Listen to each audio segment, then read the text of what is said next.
अस्सलाम वालेकुम फ्रेंड्स, ये मेरी एक न्यू वीडियो है अबाउट लोड कंजम्पशन कैलकुलेशन। हमारे घरों में जो लोड होता है उसको हम कैसे, वो कितना पावर कंज्यूम कर रहे हैं या कितना लोड कंज्यूम कर रहे हैं, तो उसके बारे में कैलकुलेशन है। हमें कैसा पता चलेगा कि अगर हमारा एक 80 वॉट का पंखा है और ऐसे हमारे घर में अगर 4 कमरे हैं, यानी टीवी लॉन्च और 2 बेड को मिला के तो हमारे पास 4 पंखे हैं, तो वो 4 पंखे कितने वॉट ले रहे हैं, और फ्रिज टीवी वगैरह ये इनकी कंजम्पशन क्या बनती है, पर डे कितना यूनिट बन जाता है अगर हम 8 घंटे तक इस लोड को बरकरार रखें जो हमारे घर में नॉर्मल चलता है। इस हवाले से ये एक वीडियो बनाई है। मैं उम्मीद करता हूँ आपको ये वीडियो पसंद आएगी।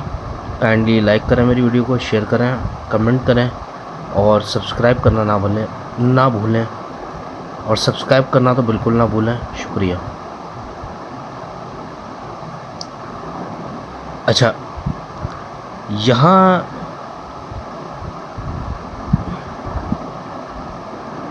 यहाँ मैंने सीलिंग फ़ैन का जो है वो बताया है, सीलिंग फ़ैन का डेटा बनाया है मैंने कि पावर जो है वो 80 वॉट होती है, ठीक है। 220 वोल्ट वोल्टेज है, करंट मालूम करना है, कॉस थीटा पावर फैक्टर कहलाता है, ठीक है।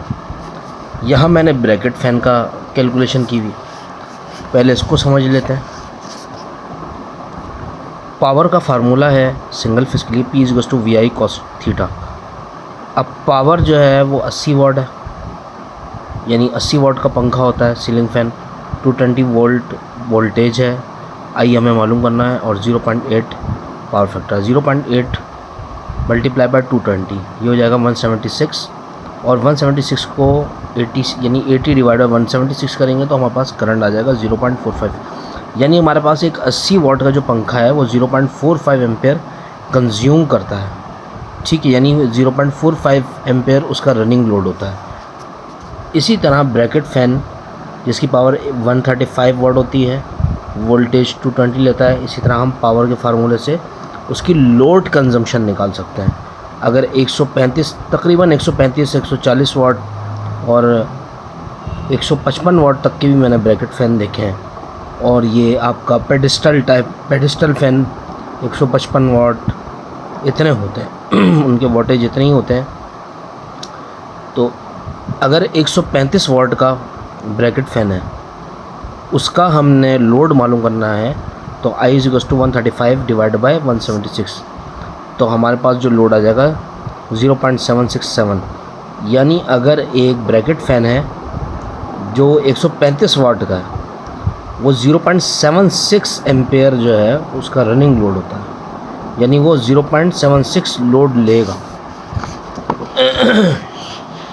इसी तरह वॉशिंग मशीन है वॉशिंग मशीन हमारी आधे हॉर्स पावर की होती है, यानी 373 वाट। इसकी कैलकुलेशन निकालेंगे तो ये 2.11 एम्पेयर लेती है, यानी वॉशिंग मशीन हमारी वो 2.11 एम्पेयर लेती है, क्योंकि वॉशिंग मशीन का जो वाटेज है यानी पावर है वो 373 वाट होता है।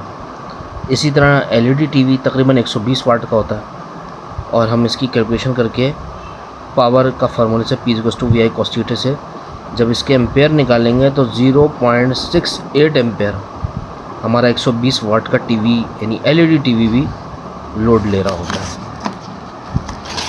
अच्छा,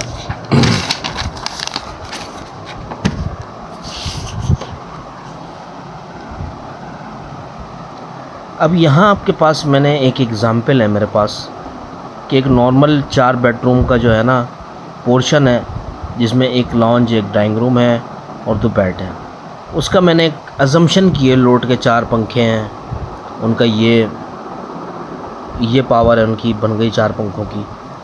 इस्त्री है, टीवी है, LED बल्ब है और वॉशिंग मशीन है। ये नॉर्मल लोड है जो घर में होता है। फ्रिज है। अब जब इस टोटल लोड को हमने निकाला है तो ये तकरीबन बन रहा है 2209 वाट। इसको किलोवाट में करने के लिए 1000 से डिवाइड कर देंगे तो ये 2.209 किलोवाट बन जाएगा। अच्छा, अब मुझे यूनिट कंजम्पशन निकालनी है पर डे पे। अब मुझे मालूम करना है, अगर मेरा ये लोड है तो पर डे पे मेरा कितना कंज्यूम हो रहा होगा, यानी कितने यूनिट बन रहे होंगे अगर मैं इतना लोड यूज़ करूँ। और इतना लोड आपका जो है वो पूरे 24 घंटे यूज़ नहीं होगा, बल्कि लोड वेरी करेगा। ठीक है, लोड 24 घंटे में एक जैसा नहीं होता, बल्कि वेरी कर रहा होता है। मैंने एक यहाँ अजम्पशन की है कि अगर इतने किलोवाट लोड है, यानी 2.209 किलोवाट लोड है, और एक दिन का मैं निकालना चाह रहा हूँ और 8 घंटे मैंने यहाँ रखे हैं, तो यूनिट कितने बन रहे हैं? तो हमारे पास यूनिट तकरीबन समथिंग 17 यूनिट बन रहे हैं। यानी kilowatt into days into hours को हमने मल्टीप्लाई करा, तो ये हमारे 17 यूनिट बन रहे हैं कि अगर इतना लोड 8 घंटे तक चले, 8 घंटे तक अगर इतना लोड चलेगा मुस्तकिल, तो इतने यूनिट बनेंगे।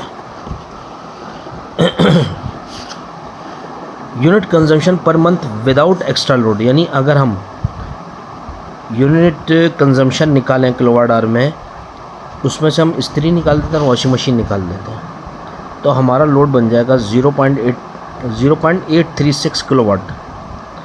0.836 किलोवाट लोड बन गया।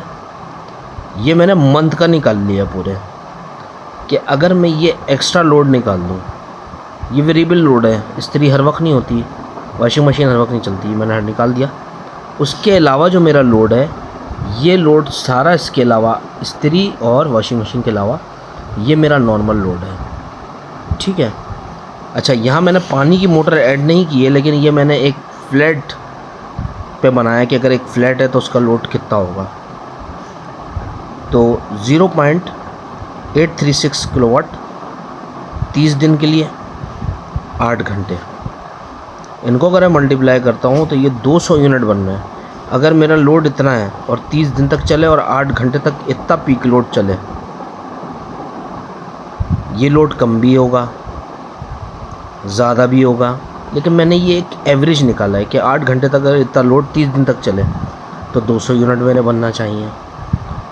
तो ये एक यूनिट कंजम्पशन फार्मूला था कि अगर मेरा लोड अगर 2.209 किलोवाट है या जितना भी है, यानी आपके घर के अंदर जितना भी लोड है, हर घर के अंदर अलग लोड होता है। आप उसमें पानी की मोटर भी ऐड कर सकते हैं और उसको ऐड करने के बाद भी अपना लोड मालूम कर सकते हैं। मैंने 8 घंटे रखा है, आप 12 घंटे भी रख सकते हैं, लेकिन नॉर्मली लोड 8 घंटे पे ही कैलकुलेट होता है।